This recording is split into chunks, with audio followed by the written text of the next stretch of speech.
This is going to be a video tutorial on how to enable or disable the home button in the Microsoft Edge web browser. I will be using a desktop PC for this. Let me jump over to my browser here. I have the Edge web browser opened up now. If you look off up to the left hand corner up here, you can see a little icon of a house up here. By default, your home button should be enabled. If you don't see it there, I'm going to show you how to enable it or disable it here. To disable the home button, first thing you want to do is go off to the upper left hand corner and click on the three-dot hamburger menu up here. Then you want to go down to where it says Settings and click on Settings.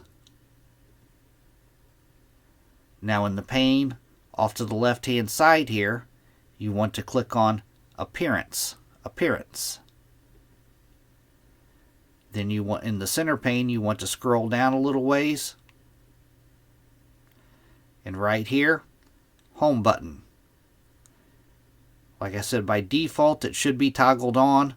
If it's not toggled on, you just have to click on this to toggle it on. But to turn it off, you click on there, now it's off. And you can also click on this button right here to set your home button to whatever web page you want. I'm going to click on this. As you can see, I have my home page set to google.com right here. Right here is where you place the URL. But that is how to enable or disable the home button in the Edge web browser. Thanks for watching.